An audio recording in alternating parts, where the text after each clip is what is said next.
Good afternoon, everyone. Hi, is this on? Can you hear me? I'm not sure it's on. Hi, I'm David Cowan, President of the Museum of American Finance. Welcome back to our Lunch and Learn series. Recall our core mission here: preserve, exhibit, and teach about the nation's finances and financial history. And we are, of course, a Smithsonian affiliate. Now, today we're going to hear again from our friend Miguel Perez-Santalla, backed by popular demand. This is part two. Part one was about gold. Part two will be about silver. Now, Miguel has over 30 years' experience in the field, and it runs the gamut: manufacturing, mining, refining, and trading. And within trading, he's traded it all: physical, futures, forwards. And you've probably seen him on CNBC, Bloomberg TV, talking about precious metals, or if not, in the print media, also Bloomberg, as well as Reuters and the Wall Street Journal, other media outlets. Now, this is an encore performance for Miguel. Last week he did this at the IPMI. It was very well received. That's the International Precious Metals Institute. He was at that conference. And you can follow him, if you like what you hear today, at his blog, www.preciousmetalslife.com. Miguel, our friend, please.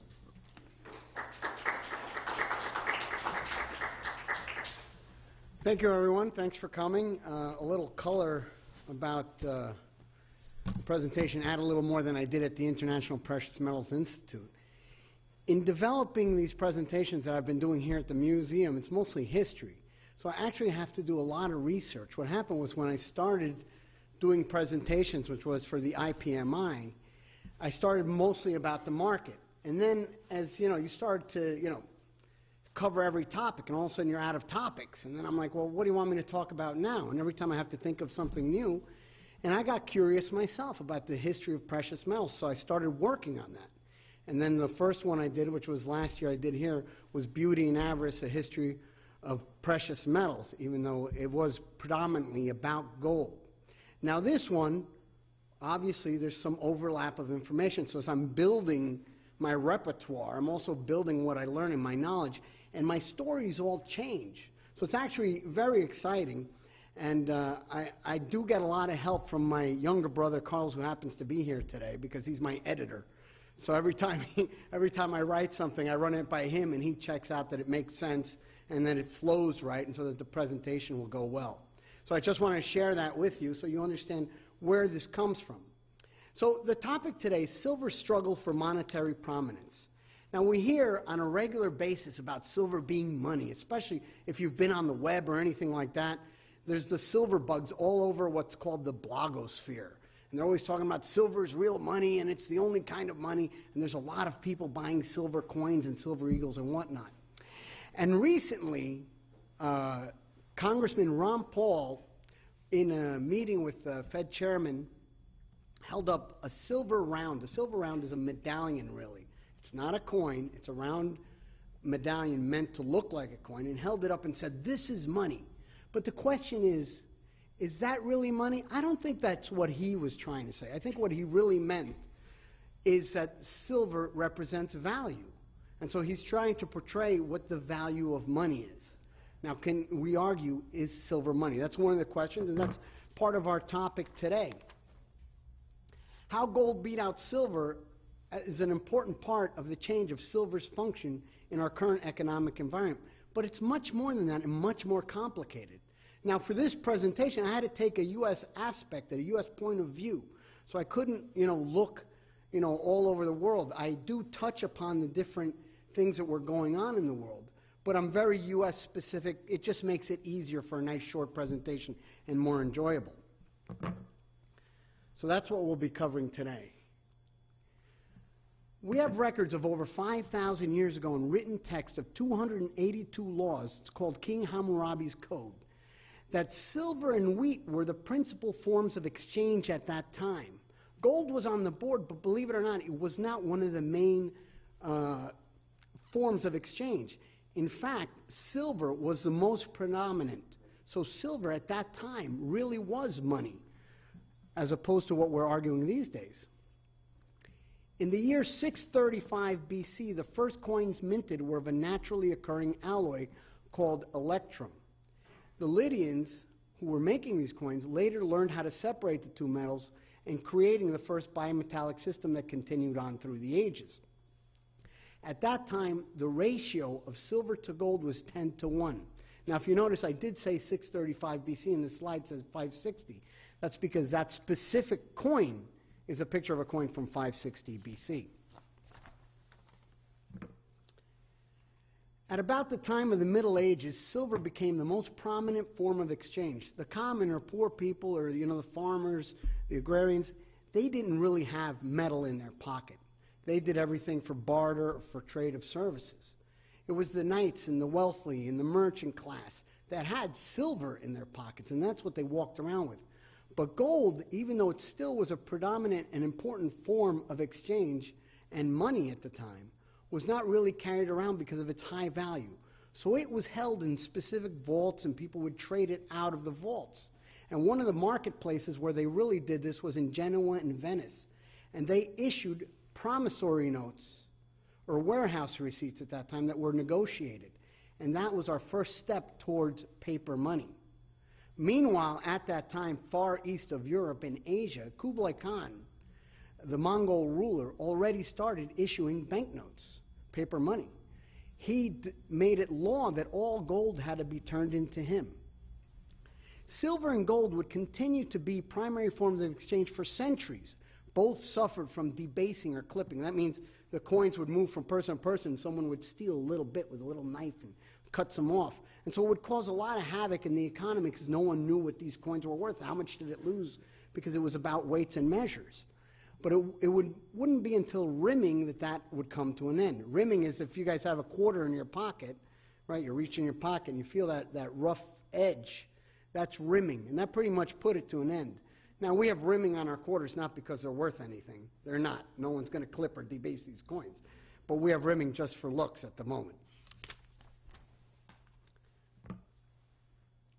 During the infancy of the United States of America, there would be many banknotes issued by different state governments. This course caused tremendous economic setbacks because of the Revolutionary War and in no small way the way it was financed. Many people did not want to accept banknotes in payment. The reason being because these banknotes lost value overnight. They could be worth $1 today and tomorrow it's 20 cents. So because of this, the merchants and the laborers were very upset and didn't want to accept the notes. In many states, they would make laws, and specifically Rhode Island made laws forcing the acceptance of their banknotes. Fortunately, these laws were quickly thrown out. When the country returned to using specie, which is a term meaning gold or silver, as money, the economy began to improve. Most of the founding fathers did not believe in fiat currencies at the time of the Constitution. In fact, George Washington wrote the following on paper money. We may one day become a great commercial and flourishing nation, but if in pursuit of the means we should unfortunately stumble again on unfunded paper money or similar species of fraud, we shall assuredly give a fatal stab to our credit in its infancy. The Spanish dollar, U.S. silver dollars, and the Mexican silver pesos circulated side by side in the United States. And the Spanish dollar and Mexican peso remained legal tender in the United States of America, that's right, right here, until 1857. The weights and measures used at the time in this country relied heavily on the prominent coins, Spanish coins of the day. George Washington was right in what he said. It would be unfunded paper money that would wreak havoc on the United States economy for a significant period of time.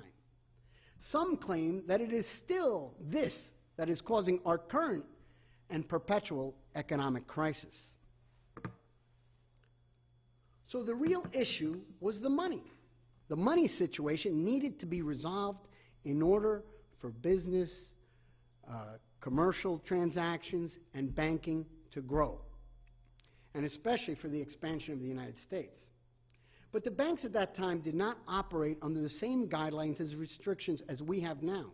In fact, our nation suffered immense growing pains in trying to solve the crisis of money. The banks were to have specie, which means gold or silver, in their vaults to fund the issuance of banknotes, paper money. But unfortunately, it was much more complicated. Some banks' paper money was worth more than another.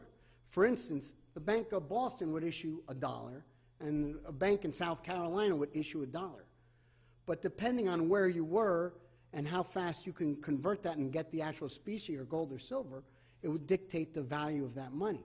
So the dollar in Boston might get you a full dollar's worth of gold or silver, but the South Carolina dollar may be discounted to 50 cents. So this was a problem. And to enable business between the states, some banks would establish a clearing-like business to help with the liquidity of money. Most successful of these systems was the Suffolk banking system, which was used among the New England banks. Unfortunately, this did not exist throughout the continental United States. Due to this lack of functionality and other chicanery within the banking sector, the demand for conversion of paper money or banknotes was common. And if someone went to the bank and tried to convert that note into metal, forget about it. If it didn't get paid, it would create a run on a bank. And these things happened all the time in that period. The first bank of the United States, the first quasi-central bank, was brought about in 1791 by Alexander Hamilton as an innovation to improving the currency and finances of the government. But it failed, and its charter expired in 1811. Hence, the birth of the banking system in the U.S. was literally littered with paper money, which was unfunded and was in no small way a part of the economic chaos that proceeded and carried into the 20th century. It's important to recall the Coinage Act of 1872 dictated the value of money.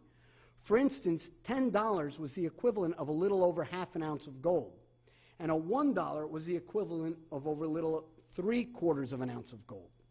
Of silver. This meant that the ratio of silver to gold was 15:1. This, of course, was an attempt to continue to rail in the mismanagement of paper currency. I'll speak more about the banks in a minute, but first let's get back to the metals. I know we believe right now that the world is the most interconnected it has ever been.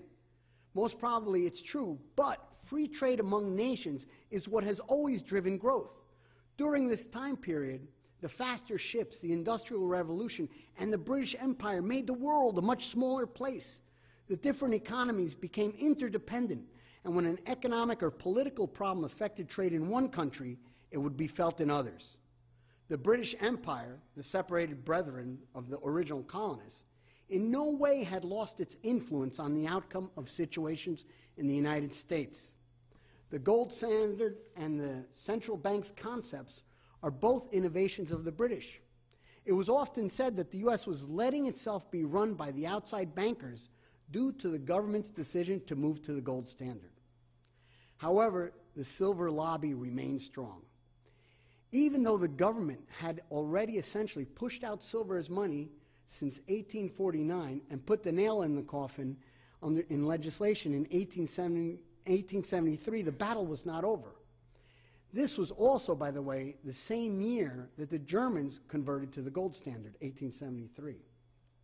In 1878, a bill was approved by the House and Senate which directed, listen to this, the Secretary of the Treasury to purchase at market price silver bullion to the amount of not less than $2 million per month and not more than $4 million per month, and cause the same to be coined as fast as purchased into such dollars.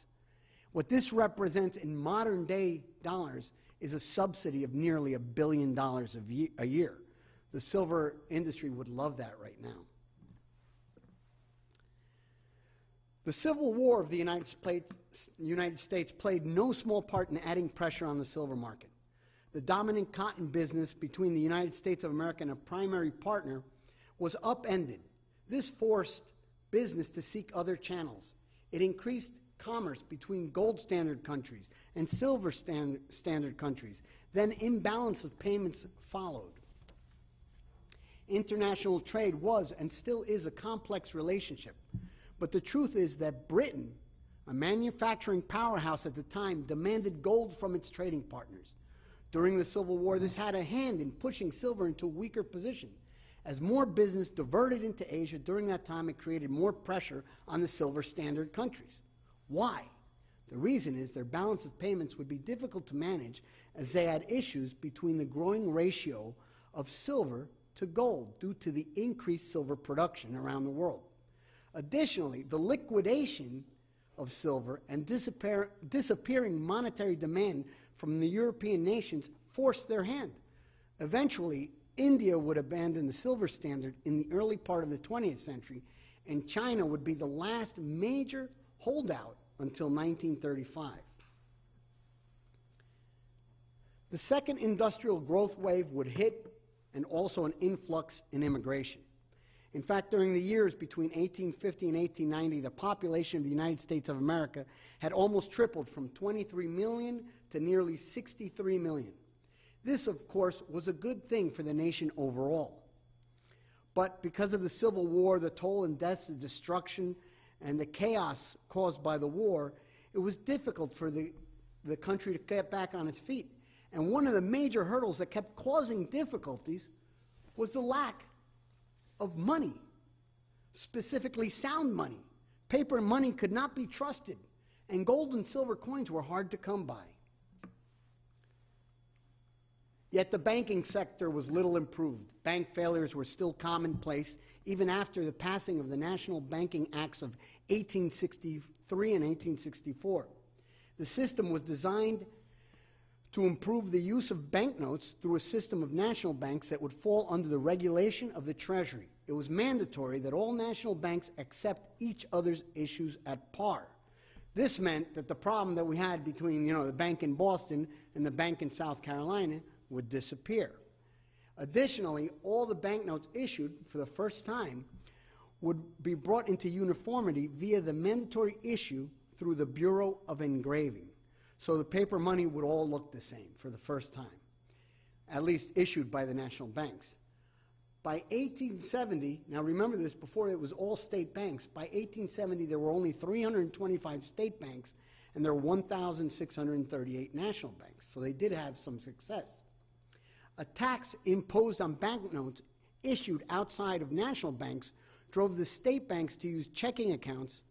By 1890, checking accounts became so popular that the comptroller of the currency estimated that only 10% of the nation's money supply was in currency. Major problems with the system persisted. The currency was inelastic. The new system did not allow for a necessary flux to meet demand. The national banks could only issue banknotes based on the market value of treasuries, securities they had on deposit with the comptroller of the currency. This meant that if the security's value went down, they would have to recall currency. And how did they recall currency? They either stopped issuing new loans or recalled loans. This would, of course, then make depositors nervous, and depositors would start pulling out their money again, and as doubts grew, withdrawals grew, which would inevitably continue the tide of bank failures. Silver was seen as a solution to the problem by the Silverites, or Free Silver Democrats, as they were called. Banknotes, or cash, as we call it these days, could not be trusted, as it was believed that only silver could fit the bill as a truly fungible and irreplaceable currency. Silver was being produced in large volumes, and so it would have helped greatly to fill the need for a liquid and viable currency. The banking systems of the day were still in doubt, and it was believed that silver as a currency was the only protection the general populace had against the debacle known as the existing monetary system.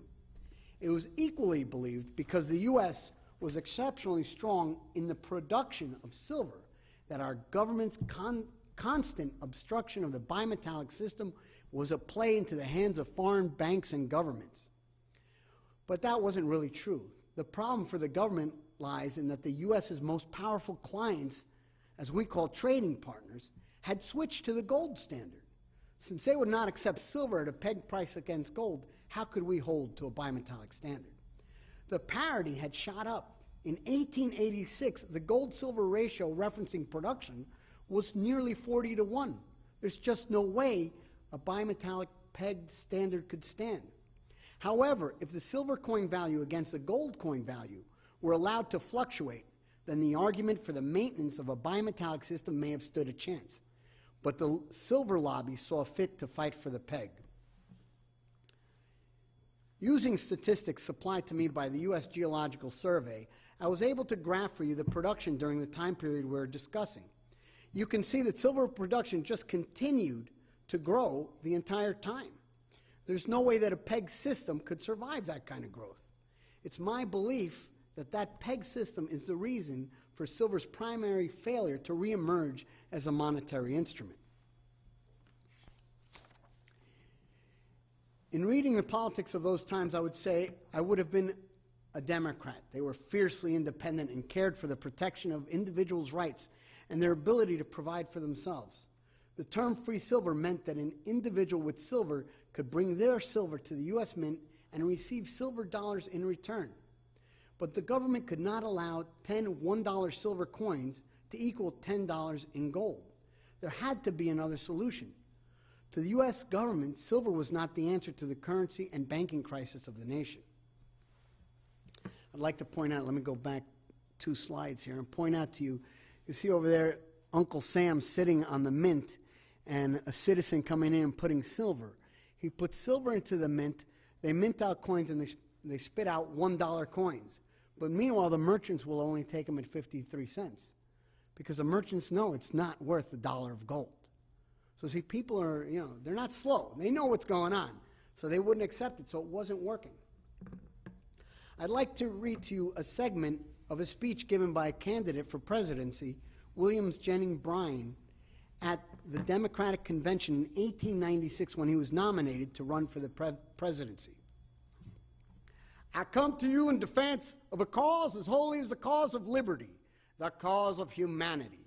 The Silver Democrats went forth openly and courageously proclaiming their belief. Then began the struggle, with a zeal approaching the zeal which inspired the Crusaders. Our Silver Democrats went forth from victory unto victory. Our war is not a war of conquest. We are fighting in defense of our homes, our families, and our posterity.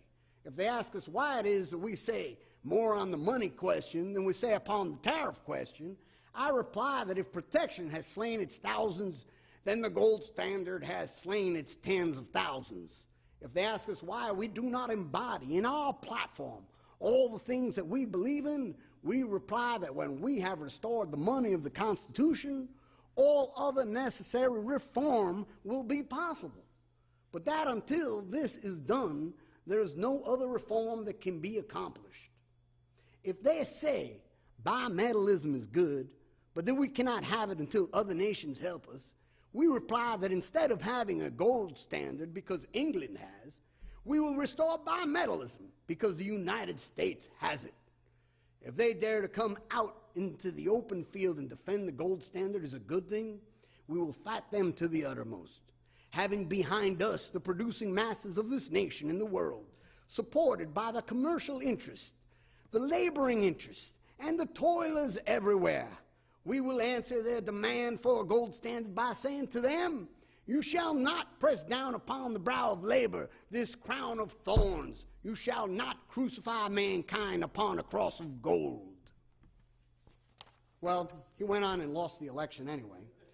So, even though he did give a great speech and it was very famous. It's only excerpts, by the way. And after this major loss, there were still proponents of silver money into the early parts of the 20th century. On December 23, 1913, the Federal Reserve System was born to rid us of the ails of bank failures.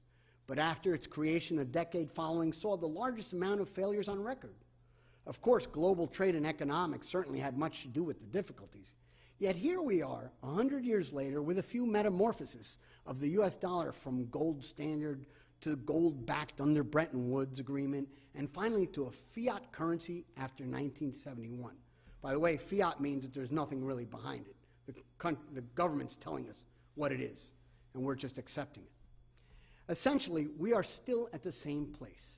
The average person loses value on their money through no fault of their own if they hold it in cash. Our banking businesses go under, and the U.S. population is expected to foot the bill for their demise. Have we truly progressed in terms of sound money in the hands of our people? Something is amiss. At the beginning of this presentation, I mentioned former Congressman Ron Paul's face-off with former Federal Reserve Chairman Ben Bernanke when he declared to him that silver is money. Is he right? I have to say on this point, I side with the Fed. Silver is not money because it does not fit the definition. Merriam-Webster's first definition is something generally accepted as a medium of exchange, a measure of value or a means of payment. Generally speaking, my plumber won't take silver, neither will the garbage man, or the local municipality for payment of taxes. Hence, it's not money. But if I had silver and no money, they'd figure out how to change it, I can tell you that much. But the U.S. dollar is loosely associated with its gold holdings and the confidence that many bestow on the United States as a great nation. The conflict lays in the money game and how it is played.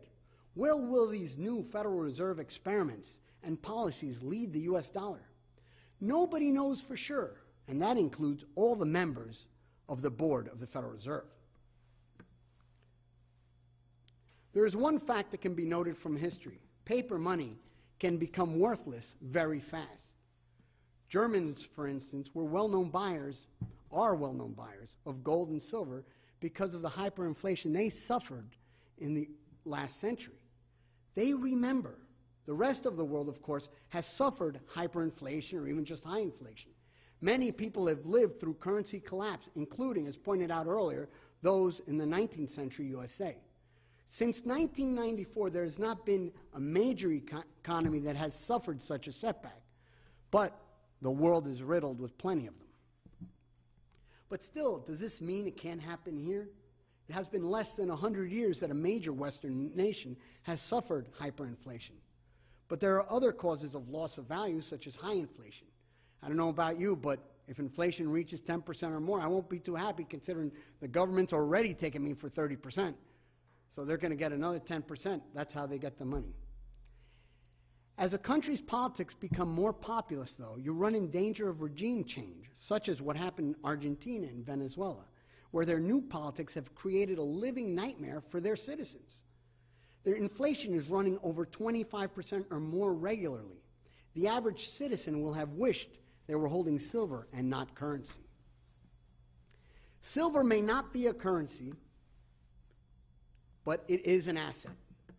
Its principal property that sets it apart from paper money is that it will always have value, and that an ounce of silver now is the same as an ounce of silver was 5,000 years ago.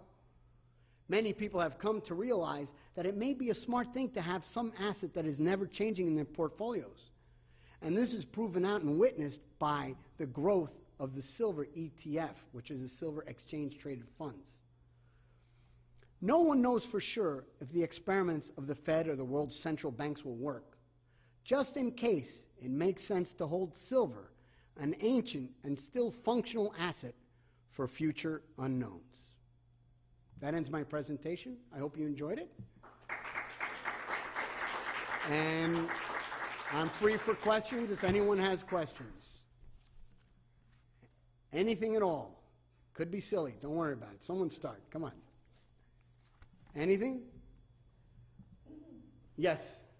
Would you tell us a little bit about the silver allegory in The Wizard of Oz? Well, actually, I know more. I read about it was the gold, and it was the road paved with gold was supposed to be the banker's gold, and the wizard, I believe, was supposed to be the banker's. So that's why it was a false portrayal of what was going on. So it was actually an anti-gold standard allegory, supposedly. You know, honestly, I got to be honest with you, I never read the book, so this is from what I heard. Any other questions? Yes, sir. When you said the Spanish was still legitimate money into the 1850s, was it just on an even basis, or was there floating rate? Well, we were making the coins to match the same weight. So any coins we made, the U.S. coins would match the same weight as their coins. And that was standard, actually, throughout all of history. Whenever people would try to replace or compete for money business, they would issue it in the manner that people expected. Like back during the time of the Byzantine Empire, they had the Byzant, which, by the way, was the most popular gold coin ever in the world, and ran all over the world. I mean, it made it across all the oceans, and it's been found everywhere. And then after the Byzantines fell, when the how do you say it? The next rulers came in, they also issued coins with the same size, the same look, but with the writing from the Quran. So that's typical that they issue the same kind of coins and weights. But because the Spanish currency was the most popular at the time, and their empire was huge at that time, that's why we had taken the Spanish currency. And of course we had Mexico south of the border. And that's, by the way, the Bank of Mexico, which is the one that issues the coins, is the oldest mint in the Americas. That's another tidbit of information I have. Anything else? Yes? Oh, were you raising your hand? No. No? Okay, yes? Couldn't quite read that inflation slide. Oh. You mentioned hyperinflation, but I can't see what. Oh, yeah, if you can't see this, let me see if I could see it. Well, you see here, Germany suffered 29,525% in the years 1920 to 23. So that's the famous one. You go down here, Zimbabwe suffering 2,600.2 to the second power, which is, yes, which is like something insane. I can't figure that out because I'm not a mathematician.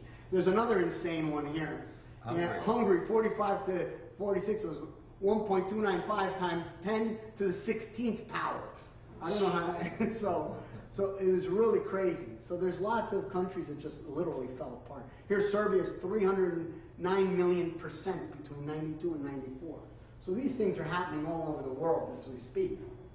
So that's why, like I ended the presentation, you know, hard assets still, even though maybe you can't use them on the street, there's a reason to hold hard assets in your portfolio because you never know what's going to happen to your paper money. Anything else? Yes. Well, you said hard assets, and then you mentioned silver certificate or ETFs, but that's not a hard asset. Right. That's a security. Yes, the silver ETF, the danger with silver ETF is that it is a security, and you're absolutely right about that. It is security, so if you're concerned about the exchanges not fulfilling their requirements, which is the holding the silver in the vaults, well, then that's a risk too. But still, there are other people who don't feel the same thing. But you can buy, of course, physical gold and hold it on your person. You can buy coins, silver eagles. You can buy bars. But bars, if you hold bars, that's more complicated to trade when you go to get out of the bars because it would be much harder. They're not going to trust them, especially if they're hard bars. Large bars, they're going to have to cut them and drill them to find out what's inside them. So there's a lot of counterfeiting going on. You have to be careful. You have to know your stuff. And you have to work with reputable people if you're buying physical. And in the same vein, there was that famous bullion reserve of North America. Remember that about 20 years ago? What do you mean? Is that a company that went under? There was nothing there, very little there. I can't remember every scam, but there's more than one. I could sit here and talk to you about scams for a long time. There actually just was another company that went under within the last year called Tolding and Company. It was an online retailer, and he always had the best prices in the market. Always had the best prices in the market. Well, in the end, of course, you know, it's the old pay Peter with Paul's money game going on, and he's keeping. At a certain point, it runs out. That's what happened. A lot of people lost money with this guy. I mean, he maybe delivered a lot of the times, but, you know, when it's your money, if it was $1,000, you're going to be upset. And so there was a lot of people lost money with this guy, Tolding and Company. So that's why I'm saying you have to really work with people. You have to look at who they are, where they come from. One of the rule of thumbs I like to say is if they're advertising on television or radio, if they're paid advertising, don't do business. Because if they are, they're making too much money. Commodities, it's a low margin business. So everyone's fighting and struggling to make a little bit of money. See what I'm saying? It's not, they're not selling, you know, Cheerios, which cost a few pennies, and they're selling it for $5 a box. You know what I'm saying? Where the profit margin is huge. See? That's my own rule of thumb. That should eliminate like a big chunk of people you shouldn't be buying from. Anything else? For the future, do you see the role of bitcoins as anything important in the future? Or let me tell you, well, first tell you a little bit about myself. I've always been a computer geek. In fact, right now I was telling my brother, a friend of mine came over and dropped off his laptop, and I've been working on it since 5 in the morning, cleaning it up because it's infected with viruses or whatever. and he was going to throw it out, and I said, don't throw it out, don't be silly, you know. I bet you I know what's wrong, and I was right. I mean, it's so bad, what a mess. But anyway, my point is that I like technology, I like concepts and new ideas. I'm a very science fiction type guy, you know. I love Star Trek, you know, and that kind of stuff. So Bitcoin had its place, but there's a, how can I say, when I first heard of Bitcoin, I thought this is great as a way to be able to buy, let's say, a newspaper from Japan over the internet. You know, you buy some Bitcoin, you hold it in a wallet, and then you don't have to worry about the exchange rate, you know, how much it's worth in Bitcoin. And you could buy small transactions. I never looked at it as a big money thing. So unless it's backed by something, I wouldn't be that confident in Bitcoin. You know, like I had an idea that I think if anything, you should issue like BitGold, where some company or something is holding the gold behind it, and then you could trade through an electronic wallet the gold. You know, that's my idea. I'm observant of it all the time and seeing where it's going to go next, but I don't know. You know. But that's my opinion anyway. Did you have a question? No? Any more? All right. Thank you very much for coming, and I hope I see you next time. You're watching American History TV.